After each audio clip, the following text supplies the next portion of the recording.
அனைவருக்கும் வணக்கம். இன்னைக்கு நாம் பார்க்க போகிற தலைப்பு தாவரவியல் மற்றும் உயிரி தாவரவியல் பாடப்பிரிவில் 5வது பாடம் தாவர திசு வளர்ப்பு. இந்த வகுப்பில் நாம் தாவர திசு வளர்ப்பினுடைய வகைகள், எதுக்காக நாம் பயன்படுத்துகிறோம் இந்த திசு வளர்ப்பை அப்படின்ற நோக்கத்தை முதல்ல படித்தோம் இல்லைங்களா, அதில் இருக்க பிரிவுகள் அது எல்லாத்தையும் நம்ம இப்போ பார்க்க போகிறோம். முதல்ல நாம் பார்க்க போகிறது தாவர திசு வளர்ப்பின் வகைகள். தாவர திசு வளர்ப்பில் நமக்கு முக்கியமான பொருள் பிரிக்கூறு. எந்த வகையான தாவரத்துலேருந்து இந்த பிரிக்கூரை நாம் தேர்ந்தெடுக்கிறோம், எந்த இதிலேருந்து தேர்ந்தெடுக்கிறோன்றதன் அடிப்படையில் 4 வெவ்வேறு வகையான திசு வளர்ப்பு தொழில்நுட்பங்கள் இருக்குது. முதல் வகை உறுப்பு வளர்ப்பு, 2வது ஆக்கு திசு வளர்ப்பு, 3வது புரோட்டோபிளாஸ்ட் வளர்ப்பு, 4வது செல் மிதவை வளர்ப்பு. இந்த 4 வகைகள்லையும் எப்படி பிரிக்கூறிலிருந்து தாவரம் உருவாக்கப்படுது அப்படின்ற தொழில்நுட்பத்தை இந்த புத்தகத்தில் விளக்கியிருக்காங்க. முதல்ல நம்ம பார்க்க போகிறது உறுப்பு வளர்ப்பு. நம்ம ஏற்கனவே படிச்சிருக்கோம். நாம் எடுத்துக்கிற பிரிக்கூறு தாவரத்தினுடைய பாகங்களான வேர், தண்டு, இலை மற்றும் மகரந்தப்பை, சூலகம், எந்த பாகத்திலிருந்து வேணால் நம்ம உறுப்புகளை தேர்ந்தெடுத்து அதுக்கு தேவையான வளர்ப்பு ஊடகத்தில் கட்டுப்படுத்தப்பட்ட ஆய்வு சூழ்நிலைக்குள்ள நாம் வளர்க்கும் தொழில்நுட்பம் உறுப்பு வளர்ப்பு என்று அழைக்கப்படுகிறது. புத்தகத்தில் பார்த்திங்கன்னா வளர்ப்பு ஊடகத்தில் கருக்கள், மகரந்தப்பை, சூலகப்பை, வேர்கள், தண்டு அல்லது தாவரத்தினுடைய பிற உறுப்புகளை வளர்த்தல் அப்படின்னு சொல்லியிருக்காங்க. அதுக்கான ஒரு படம் கொடுத்துருக்காங்க. படம் 5.6 உறுப்பு வளர்ப்புக்கான படம் நம்மளுக்கு கொடுத்துருக்கு. அதில் முதல்ல பார்த்திங்கன்னா தேர்ந்தெடுக்கப்பட்ட தாவரம், நம்ம எந்த தாவரத்தினுடைய உறுப்பை வளர்க்கணும்னு நினைக்கிறோமோ அது ஒரு தொட்டி தாவரமாக அதில் இருக்குது. அதனுடைய இலையிலிருந்து நம்ம பிரிக்கூறு எடுக்கலாம், இல்லைன்னா வேறு பகுதிகளிலிருந்து பிரித்தெடுக்கப்பட்ட செல், அவை இரண்டையும் நுண்ணுயிர் நீக்கம் செய்து தேவையான வளர்ப்பு ஊடகத்துக்குள்ளே வைத்து வளர்க்கும் போது கருவுருக்கள், அடுத்ததாக புதிய நாற்றுருக்கள் உருவாக்கப்பட்டு நாற்றுருவானது இயற்கையான சூழ்நிலைக்கு வன்மையாக்குதல் செயல் மூலமாக படிப்படியாக கொண்டு வரப்படுகிறது. இதை தான் அந்த படத்தில் நம்மளுக்கு விளக்கியிருக்காங்க. 2வது வகை ஆக்கு திசு வளர்ப்பு. நம்ம ஏற்கனவே படிச்சிருக்கோம் 11ஆம் வகுப்பில் திசுக்களினுடைய வகைகள். ஆக்கு திசு, ஆக்கு திசு பார்த்திங்கன்னா தாவரத்தினுடைய வேர் நுனி மற்றும் தண்டு நுனிகளில் காணப்படுகின்ற வளர்ச்சியை உருவாக்குற திசு. இதோட பணி வாழ்நாள் முழுவதும் தொடர்ச்சியாக பகுப்படைந்து புதிய செல்களை உருவாக்கி கொண்டே இருக்கும். அது மாதிரியான பண்பு கொண்ட ஆக்கு திசுவை பிரித்தெடுத்து அதிலிருந்து புதிய தாவரத்தை உருவாக்கும் தொழில்நுட்பம் ஆக்கு திசு வளர்ப்பு. அப்போ தாவரத்தில் நம்ம எந்த பாகத்தை இதுக்கு வளர்ப்புக்காக எடுத்துக்கிறோம் அப்படின்னு சொல்லிட்டு பார்க்கும்போது பெரும்பாலும் தாவரத்தினுடைய தண்டு நுனியை தான் நம்ம எடுத்துக்கிறோம். தண்டு நுனியை எடுத்துக்கிட்டு அதில் இருக்க முதிர்ந்த இலைகளை நீக்கிட்டு அதோடைய முளை குருத்து இருக்கு இல்லைங்களா, நுனி, அதில் இருக்க இலை தோற்றுவி, 1 அல்லது 2 இலை தோற்றுவிகள் இருக்கிற நுனி பகுதியை வெட்டி எடுத்து நுண்ணுயிர் நீக்கம் செய்து தேவையான வளர்ப்பு ஊடகத்துக்குள்ளே வைத்து வளர்க்கும்போது நம்மளுக்கு தேவையான கேலஸிலிருந்து உடல கருக்கள் உருவாக்கப்படுகிறது. நாற்றூறு உருவாக்கப்பட்டு அதிலிருந்து நம்மளுக்கு புதிய தாவர தொகுப்பு உருவாக்கப்படுகிறது. இதுக்கு பேர் ஆக்கு திசு வளர்ப்பு. இந்த ஆக்கு திசு வளர்ப்பு தொழில்நுட்பம் பார்த்திங்கன்னா வைரஸ் அற்ற, அதாவது வைரஸ் நோயற்ற தாவர ரகங்களை உருவாக்குவதற்காக பெரும்பாலும் பயன்படுத்தப்படுகிறது. அடுத்தது நாம் பார்க்க போகிறது 3வது வகை புரோட்டோபிளாஸ்ட் வளர்ப்பு. புரோட்டோபிளாஸ்ட்னா என்னன்னு முதல்ல நம்ம பார்க்கணும். தாவர செல்லுக்கு மட்டுமே உரிய ஒரு சிறப்பு பண்பு செல் சுவர் இருக்குது. தாவர செல்லானது செல் சுவரை கொண்டுள்ளது. அது பார்த்திங்கன்னா செல்லுலோஸால் ஆக்கப்பட்டிருக்கும்.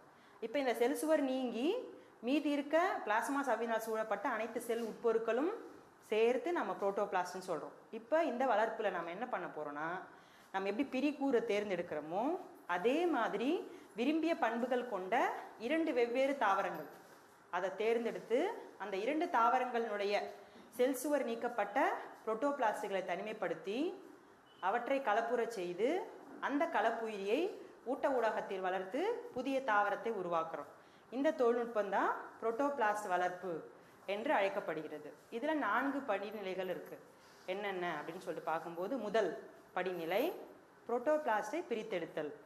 இப்போ நான் ஏற்கனவே உங்களுக்கு சொன்னேன், புரோட்டோபிளாசம் என்பது தாவர செல் சுவர் நீக்கப்பட்ட பிளாஸ்மா சவ்வினால் சூழப்பட்ட செல் கூறுகள் அடங்கிய தொகுப்பு.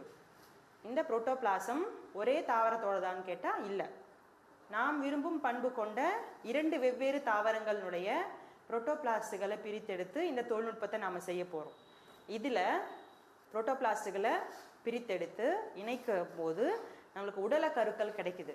இந்த தொழில்நுட்பம் உடல கலப்பினமாக்கல் அப்படின்னு சொல்கிறாங்க. இப்போ முதல்ல புரோட்டோபிளாஸ்டுகளை நம்ம பிரித்தெடுக்க போகிறோம். தாவரத்தினுடைய எந்த பகுதியிலேருந்து நம்ம புரோட்டோபிளாஸ்ட் பிரித்தெடுக்க போகிறோம்னா தாவரத்தினுடைய இலையினுடைய இலையை நுண்ணுயிர் நீக்கம் செஞ்சுட்டு சிறு துண்டுகளாக வெட்டி அந்த புரோட்டோபிளாஸ்டுகளை நம்ம நொதி பொருட்களை கொண்டு செல் சுவர் நீக்க போகிறோம். அது மூலமாக நம்மளுக்கு புரோட்டோபிளாஸ்டுகள் கிடைக்க போகுது. அதனுடைய pH என்னவா இருக்கணும்னா 5.4. அதுக்கடுத்து நாம் எடுத்துக்கிற நொதி கரைசல் பார்த்திங்கன்னா 0.5% மேசிரோசைம், 13% சார்பிட்டால் அல்லது மேனிட்டால், அடுத்தது 2% ஒனோசுக்கா செல்லுலோஸ். இது கலந்த கரைசலுக்குள்ள நம்ம நுண்ணுயிர் நீக்கம் செஞ்சு வச்சுருக்கோம் இல்லைங்களா, 2 வெவ்வேறு தாவரங்களோட இலை 2 வெவ்வேறு கலன்களில் அதை நாம் புரோட்டோபிளாஸ்டுகளை பிரித்தெடுக்க போகிறோம். அந்த இலைகளை அந்த நொதி கரைசலுக்குள்ளே வச்சுட்டு அதுக்கு நம்ம எவ்வளோ வெப்பம் கொடுக்கணும்னா 25 டிகிரி செல்சியஸ் வெப்பநிலை கொடுக்கணும். இரவு முழுவதும் அந்த வெப்பநிலை நாம் உட்படுத்தப்பட்ட பிறகு அந்த இலைகளை மென்மையாக நாம் நீக்கணும்னா அதுலேருந்து நம்மளுக்கு புரோட்டோபிளாஸ்டுகள் மட்டும் செல் சுவர் நீங்கிய புரோட்டோபிளாஸ்டுகள் கிடைக்கும். மேலும் நம்ம இதை தூய்மையான புரோட்டோபிளாஸ்டுகள் கிடைப்பதற்காக நம்ம என்ன பண்ணணும்னா மைய விலக்கு விசை கருவியில் வைக்கும்போது செல் சுவர் தனியாக பிரிஞ்சு நம்மளுக்கு தேவையான புரோட்டோபிளாஸ்டுகள் மட்டும் கிடைக்கும். இப்போ நம்ம என்ன பண்ணியிருக்கோம், நொதி கரைசல் எடுத்துகிட்டு இருக்கோம். எதுக்காகனா தாவர செல் சுவரை நீக்கி நம்மளுக்கு தேவையான விரும்பும் பண்பு கொண்ட 2 வெவ்வேறு தாவரங்களுடைய புரோட்டோபிளாஸ்டுகளை பிரித்தெடுப்பதற்காக. அதில் என்னென்ன கரைசல் இருக்குன்னா 0.5% மேசிரோசைம், 13% சார்பிட்டால் அல்லது மேனிட்டால் கொண்ட நொதி கலவையுடன் 2% ஒனோசுக்கா செல்லுலோஸ் கலந்த கலவைக்குள்ள இலை துண்டுகளை நாம் வைக்கிறோம். அதுக்கான வெப்பநிலை 25 டிகிரி செல்சியஸ். இரவு முழுவதும் அந்த வெப்பநிலை நாம் வச்சிருந்த பிறகு இலையினுடைய தோலை நாம் மென்மையாக நீக்கும்போது அதுக்கு பேர் டீசிங் அப்படின்னு சொல்கிறாங்க. அது மூலமாக நம்மளுக்கு புரோட்டோபிளாஸ்டுகள் கிடைக்குது. அந்த புரோட்டோபிளாஸ்டுகளை நம்ம தூய்மைப்படுத்துவதற்காக சென்ட்ரிஃபியூஜில் போட்டு தேவையான புரோட்டோபிளாஸ்டுகளை மட்டும் தனித்தெடுக்கிறோம். இப்போ இந்த புரோட்டோபிளாஸ்டினுடைய உயிர்ப்பு தன்மை, அதாவது அதை உயிருடன் பாதுகாப்பதற்காக நாம் என்ன பண்ணுறோன்னா 20% சுக்ரோஸ் கரைசலில் வைத்திருக்க வேண்டும். இப்போ நம்ம தேவையான அளவுக்கு புரோட்டோபிளாஸ்டுகளை பிரித்து எடுத்துட்டோம். அடுத்தது புரோட்டோபிளாஸ்டுகளை இணைத்தல், 2வது படிநிலை புரோட்டோபிளாஸ்டுகளை இணைத்தல். நாம் தனிமைப்படுத்தி வச்சிருக்க விரும்பிய பண்புகளை கொண்ட 2 தாவரங்களின் புரோட்டோபிளாஸ்டுகளை இணைப்பதற்காக சாதாரணமாக அதை இணைக்க முடியுமான்னா கிடையாது. 2 முறைகள் இருக்குது. நாம் இங்கே நொதிகள் மூலமாக எவ்வாறு இணைக்கப்படுது அதை தான் பார்க்க போகிறோம். இதுக்காக நம்ம பயன்படுத்துகின்ற அந்த வேதிப்பொருளுக்கு பேர் பாலி எத்திலின் கிளைகால், PEG அப்படின்னு சுருக்கமாக சொல்லப்படுகின்ற பாலி எத்திலின் கிளைகால் என்ற வேதிப்பொருள் நாம் தனிமைப்படுத்தி வச்சிருக்க 2 புரோட்டோபிளாஸ்டுகளை இணைப்பதற்காக பயன்படுத்தப்படுகின்றது. இது நம்ம என்ன பண்ணணும்னா பாலிஎத்திலின் கிளைகால் கூட கால்சியம் அயனி சேர்க்கப்பட்ட கரைசலுக்குள்ள நாம் இந்த புரோட்டோபிளாஸ்டுகளை வைக்கும்பொழுது 2 தாவரங்களுடைய புரோட்டோபிளாஸ்டுகளும் இணைந்து நம்மளுக்கு கலப்புயிரி உருவாகிறதுக்கு உதவி செய்யுது. 3வது படிநிலை புரோட்டோபிளாஸ்டுகள் வளர்ப்பு. புரோட்டோபிளாஸ்டுகள் சில மாற்றங்கள் செய்யப்பட்ட MS வளர்ப்பு ஊடகத்தில் நுண்துளி தட்டு, அதாவது ஒரு வளர்ப்பு தட்டில் துளிகளாக அந்த படத்தில் அவங்க நம்மளுக்கு கொடுத்துருக்காங்க, சிறு சிறு துளிகளாக தட்டில் வச்சு வளர்க்குறது, இல்லைன்னா நுண்துளி வரிசை முறையில் அதை நாம் வளர்க்குறோம். இப்போது நம்ம ஏற்கனவே சொன்னோம் உயிர்ப்பு தன்மையோடு வச்சுருக்க நம்ம அதுக்குள்ளே சுக்ரோஸ் கரைசலில் வைக்கிறோன்ட்டு. அதே மாதிரி உயிர்ப்பு தன்மை கொண்டதாக இருக்கா அப்படின்னு சோதிக்கிறதுக்காக ஃப்ளூரசின் டை அசிட்டேட்டை கொண்டு அதனை சோதனை செய்து கொண்டு அதுக்கு அடுத்தது நாம் வளர்க்கணும். இதுக்கு தேவையான வெப்பநிலை எவ்வளோன்னா 25 டிகிரி செல்சியஸ் வெப்பநிலையும் 1000 முதல் 2000 லக்ஸ் ஒளிச்செறிவுக்கு உட்படுத்தி எவ்வளோ நேரம் நாம் இதை வைக்கணும்னா 24 மணி நேரத்துலேருந்து 48 மணி நேரம் வைக்கும்போது இப்போ செல் சுவர் இல்லாத அந்த புரோட்டோபிளாஸ்ட்டை சுற்றி செல் சுவர் உருவாக்கப்பட்டிருக்கும். 2 முதல் 7 நாட்கள் கழிந்து பார்க்கும்போது புதிய திசுக்கள் உருவாக்கப்பட்டிருக்கும். இதுதான் புரோட்டோபிளாஸ்டுகளுடைய வளர்ப்பு. அடுத்தது புரோட்டோபிளாஸ்டுகளை உடல கலப்பின செல்களை தேர்ந்தெடுத்தல். உடல கலப்பின செல்கள் இப்போ நம்ம என்ன பண்ணியிருக்கோம், கலப்புக்காக 2 வெவ்வேறு தாவரங்களுடைய புரோட்டோபிளாஸ்டுகள் எடுத்திருக்கோம். அது மூலமாக நம்மளுக்கு கிடைக்கிற புரோட்டோபிளாஸ்ட் தான் உடல கலப்பின செல். அது எப்படி உருவாகுதுன்னா, நம்ம தனிமைப்படுத்தி வச்சிருக்க 2 புரோட்டோபிளாஸ்டுகள், இப்போ உதாரணத்துக்கு தாவரம் ஏ தாவரம் பி இருக்குன்னு வச்சுக்கோங்க. அதை நம்ம பிரித்தெடுத்து தூய்மைப்படுத்தி உயிர்ப்பு தன்மையோட ஒரு கரைசலில் வைக்கிறோம். அந்த கரைசலில் பாலிஎத்திலீன் கிளைக்கால் இருக்குது, கால்சியம் அயனி இருக்குது. குறிப்பிட்ட வெப்பநிலை, அதை 25 டிகிரி செல்சியஸ் வெப்பநிலைக்கு வைக்கும்போது அந்த புரோட்டோபிளாஸ்டுகள் இணையுது. அதாவது செல் சுவரற்ற 2 வெவ்வேறு உயிரினங்களுடைய புரோட்டோபிளாஸ்டுகள் பாலிஎத்திலீன் கிளைக்கால் கொண்டு இணைக்கப்படும் போது முதல்ல அதனுடைய வெளிப்பகுதி, உட்கரு அல்லாத பிற பகுதிகள் மட்டும் இணையும். அது மூலமாக நம்மளுக்கு கிடைக்கிற பொருள் பேர் சைப்ரிட். அதுக்கு அடுத்தது மேலும் வளர்ப்புக்கு உட்படுத்தும் போது அவற்றினுடைய 2 புரோட்டோபிளாஸ்டுகளும் இணைந்து நம்மளுக்கு கலப்பு உட்கருவுடன் கூடிய கலப்பின செல் உருவாக்கப்படுகிறது. இது மூலமாக நாம் கிடைக்கிற அந்த செல்லுக்கு பேர் உடல கலப்புயிரி அப்படின்னு சொல்கிறோம். அது மூலம் அந்த நிகழ்ச்சிக்கு பேர் உடல கலப்பினமாக்கல் என்று அழைக்கப்படுகிறது. அடுத்தது நம்ம பார்க்க போகிறது இதில் கொடுக்கப்பட்டுள்ள படத்திற்கான விளக்கம். இந்த புரோட்டோபிளாஸ்ட் இணைவை படத்தில் கொடுத்துருக்காங்க. படம் 5.8 புரோட்டோபிளாஸ்ட் வளர்ப்பு. இதில் முதல்ல பார்த்திங்கன்னா நம்மளுக்கு ஒரு இளம் தாவரம் கொடுத்துருக்காங்க. இளம் தாவரத்தினுடைய இலை பகுதியை ஒன்று எடுத்து முதல்ல பரப்பு நுண்ணுயிர் நீக்கம் செஞ்சுருக்கோம். அதுக்கடுத்தது புறத்தோலை உரித்து சிறு துண்டுகளாக நறுக்கி அதை நாம் நொதி கரைசலுக்குள்ளே போடுறோம். அடுத்தது அந்த நொதி கரைசல்லிருந்து கிடைக்கப்பட்ட செல்களில் பார்த்திங்கன்னா அதை நம்ம புரோட்டோபிளாஸ்டை நம்ம கழுவும் போது, அதாவது மைய விலக்கு விசை கருவியில் வைக்கணும்னு சொன்னோம் இல்லைங்களா, அப்போ நம்மளுக்கு கழிவுகள் தனியாகவும் நம்மளுக்கு தேவையான புரோட்டோபிளாஸ்டுகள் தனியாகவும் பிரிக்கப்பட்டிருக்கும். அடுத்து நம்மளுக்கு வெற்றிகரமாக நாம் விரும்பிய பண்பு கொண்ட புரோட்டோபிளாஸ்டுகள் தனிமைப்படுத்தப்பட்டிருக்கு. அதை நாம் இணைக்கணும். பாலிஎத்திலீன் கிளைக்கால் கொண்டு இணைத்து கலப்பு புரோட்டோபிளாஸ்டுகளை உருவாக்கி அதை நம்ம என்ன பண்ணணும்னா அந்த வளர்ப்பு ஊடகத்துக்குள்ள நுண்துளை தட்டு வரிசை, நுண்துளை தட்டுக்கள் அல்லது நுண்துளை வரிசை முறையில் வளர்க்குறோம். அப்போ நம்மளுக்கு 24 to 48 மணி நேரத்துக்குள்ளே செல் சுவர் உருவாயிருக்கும். அடுத்த செல்களின் தொகுப்பு ஒன்றாக இணைந்து கேலஸ் திசு உருவாயிருக்கும்.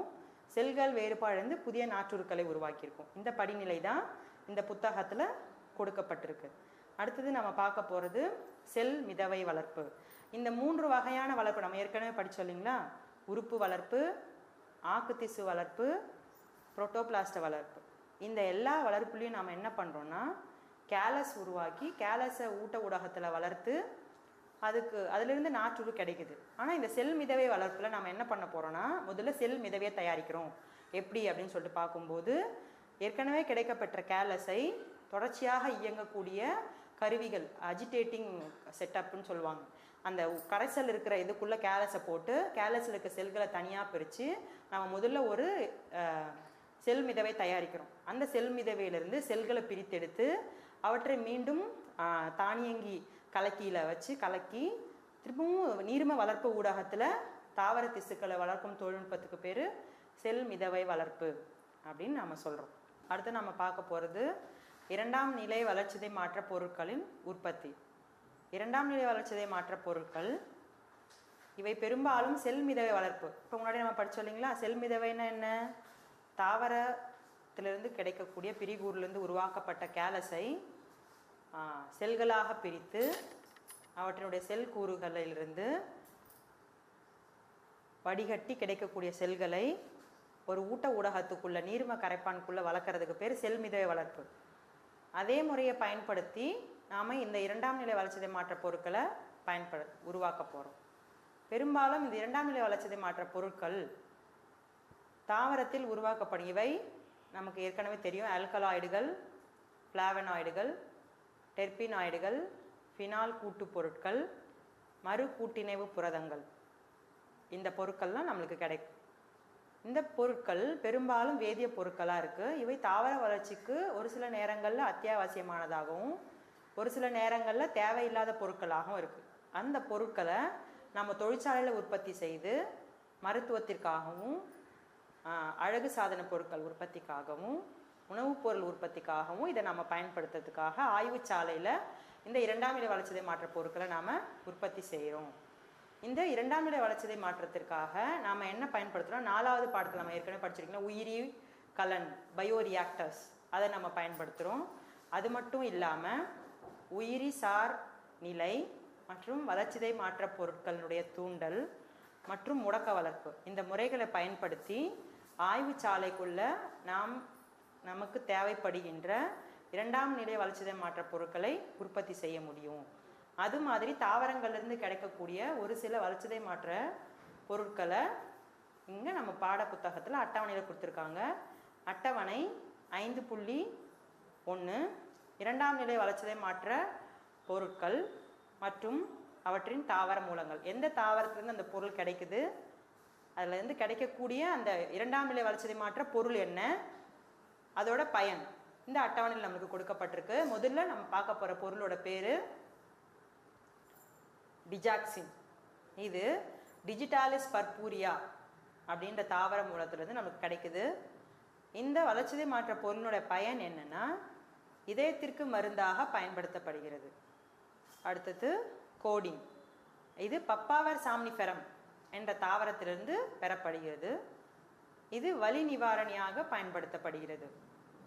கேப்சிசைன் கேப்சிகம் ஆனுவம் தாவரத்திலிருந்து பிரித்தெடுக்கப்படுகிறது. இது வாத வலியை குணப்படுத்த பயன்படுத்தப்படுகிறது. அடுத்து வின்கிறிஸ்டைன் கேத்தராந்தஸ் ரோசியஸ் தாவரத்திலிருந்து கிடைக்கிறது. இது புற்றுநோய்க்கு எதிர்ப்பு மருந்தாக பயன்படுத்தப்படுகிறது.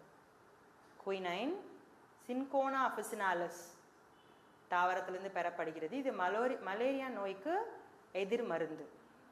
குயினைன் சின்கோனா அஃபிசினாலஸ் தாவரத்திலிருந்து கிடைக்கிறது. மலேரியாவின் எதிர் மருந்தாக பயன்படுத்தப்படுகிறது. இந்த அட்டவணை 3 மதிப்பெண் வினாக்களில் கேட்கப்படலாம்.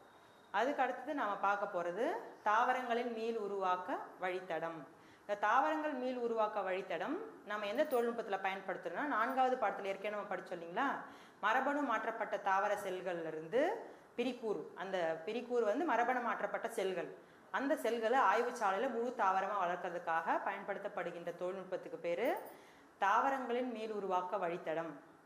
இதில் பிரிக்கூறுவிலிருந்து கரு உருவாக்க நிகழ்ச்சி 2 படிநிலைகளில் நடக்குது. ஒன்று உடல் கரு உருவாக்கம், இன்னொன்று உறுப்புக்களாக்கம். முதல் நிகழ்ச்சி உடல் கரு உருவாக்கம் 2 முறைகள் இருக்குது. ஒன்று நேரடி கரு உருவாக்கம், இன்னொன்று மறைமுக கரு உருவாக்கம். நேரடி கரு உருவாக்கம்னா என்ன? அதாவது நாம் தேர்வு செய்திருக்க பிரிக்கூறு ஆனது நேரடியாக கரு உருவா மாற்றப்பட்டுச்சுன்னா அதுக்கு பேர் நேரடியான உடல் கரு உருவாக்கம் அப்படின்னு பேர். அடுத்து மறைமுக கரு உருவாக்கத்தில் நாம் தேர்ந்தெடுத்த பிரிக்கூறிலிருந்து கேலஸ் உருவாக்கப்பட்டு கேலஸிலிருந்து புதிய கருவுருக்கள், அதாவது நாற்றுருக்கள் உருவாக்கப்பட்டதுன்னா அதற்கு மறைமுக உடல் கரு உருவாக்கம் அப்படின்னு பேர்.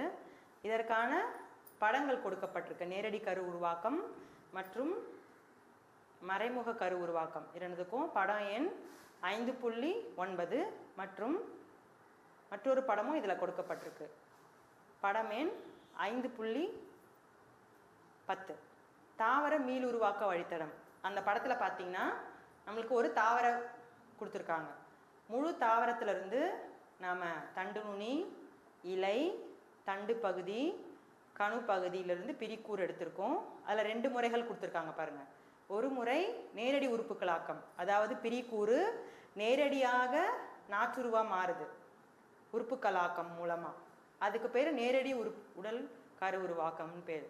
அடுத்த நிகழ்ச்சியில் பாருங்கள், பிரிக்கூறிலிருந்து கேலஸ் உருவாக்கப்பட்டு அதிலிருந்து உடல் கருக்கள், அடுத்தது நாற்றுருக்கள் உருவாக்கப்படுகிறது. அந்த முறைக்கு பேர் மறைமுக உடல் கரு உருவாக்கம் அப்படின்னு சொல்லிட்டு பேர். சரி, இந்த தொழில்நுட்பத்தை எதிலெல்லாம் நம்ம பயன்படுத்தலாம், இதோடைய பயன்பாடுகள் நம்ம பார்க்க போகிறோம்.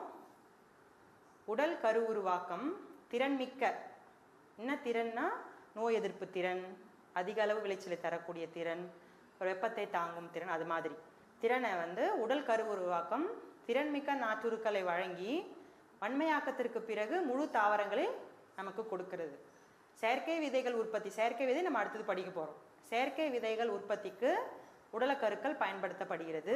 அதே மாதிரி என்னென்ன தாவரங்களில் நாம் இந்த உடலக்கரு உருவாக்கத்தை செய்யலாம் அப்படின்னு பார்த்தீங்கன்னா ஆலியம் சட்டைவம், ஹார்டியம் வல்கர், ஒரைசா சட்டைவா, ஜியாமேஸ் போன்ற பல தாவரங்களிலும் உடலக்கரு உருவாக்கம் இப்போ நாம் புதுசாக கண்டுபிடிச்சிருக்காங்க.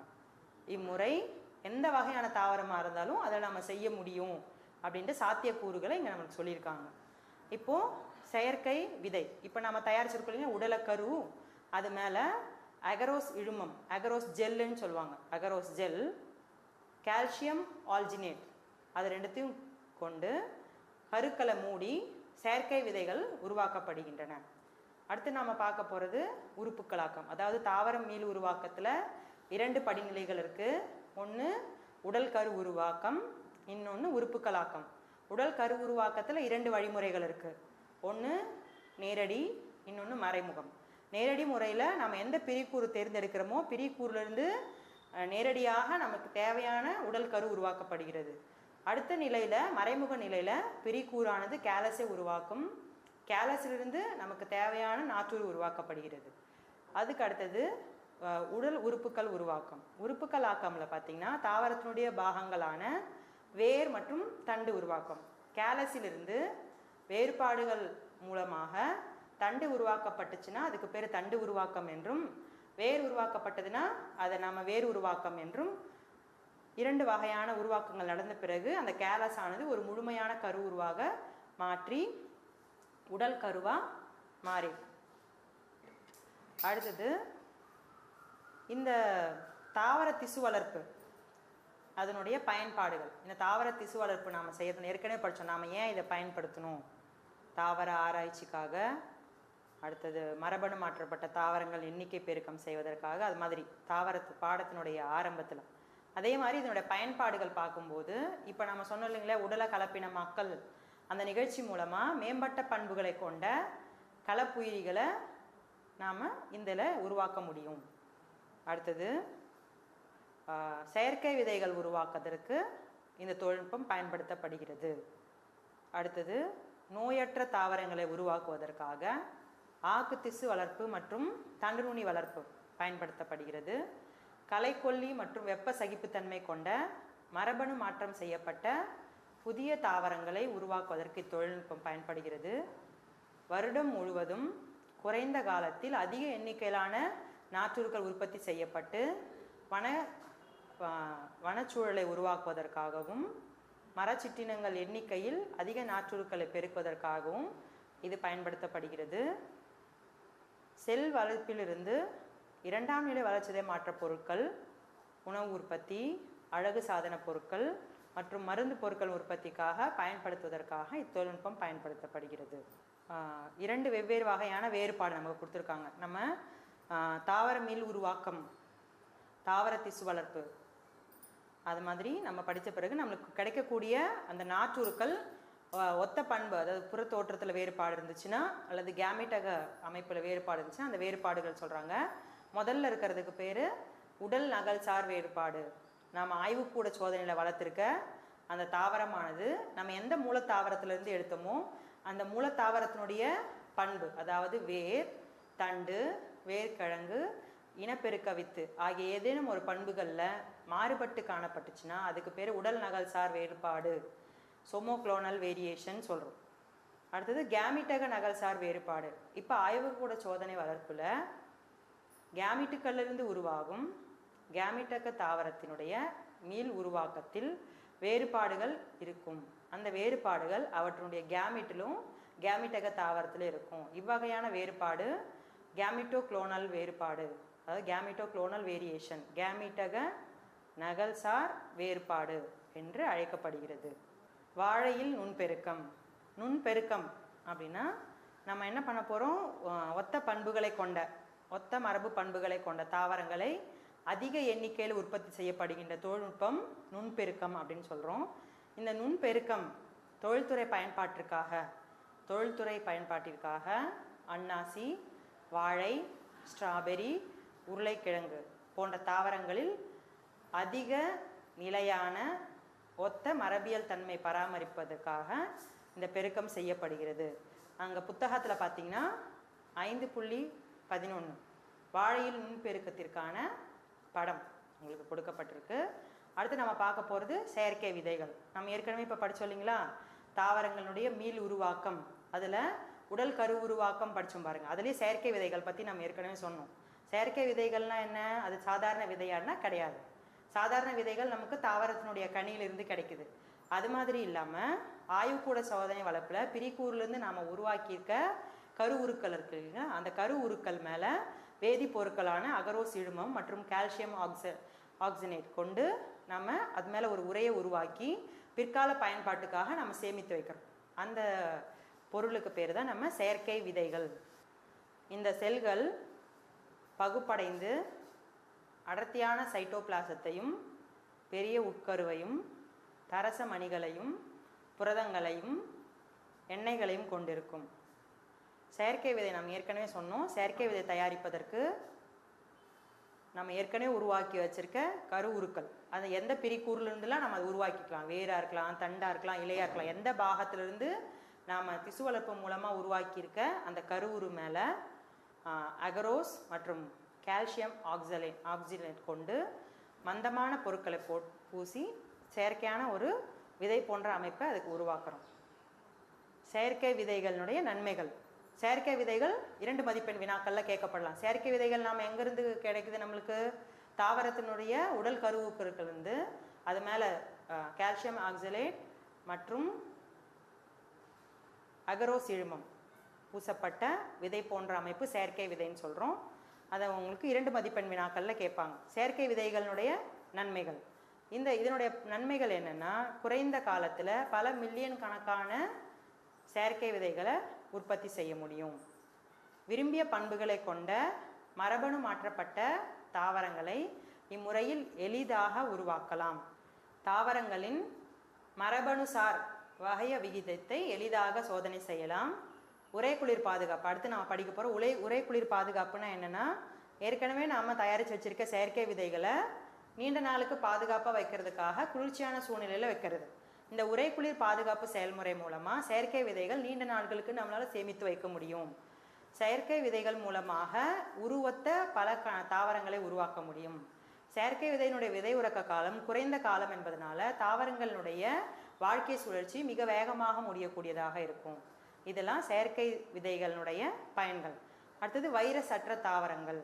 வைரஸ் அற்ற தாவரங்கள் அப்படின்னா என்ன? சாதாரணமாக நிலத்தில் நாம் பயிர்களை விதைக்கும் போது தாவர பயிர்களுக்கு பாக்டீரியங்கள், பூஞ்சைகள், வைரஸ்கள் மற்றும் மைக்ரோபிளாஸ்மா போன்ற நுண்ணுயிரிகளால் நோய் ஏற்பட வாய்ப்பு உண்டு.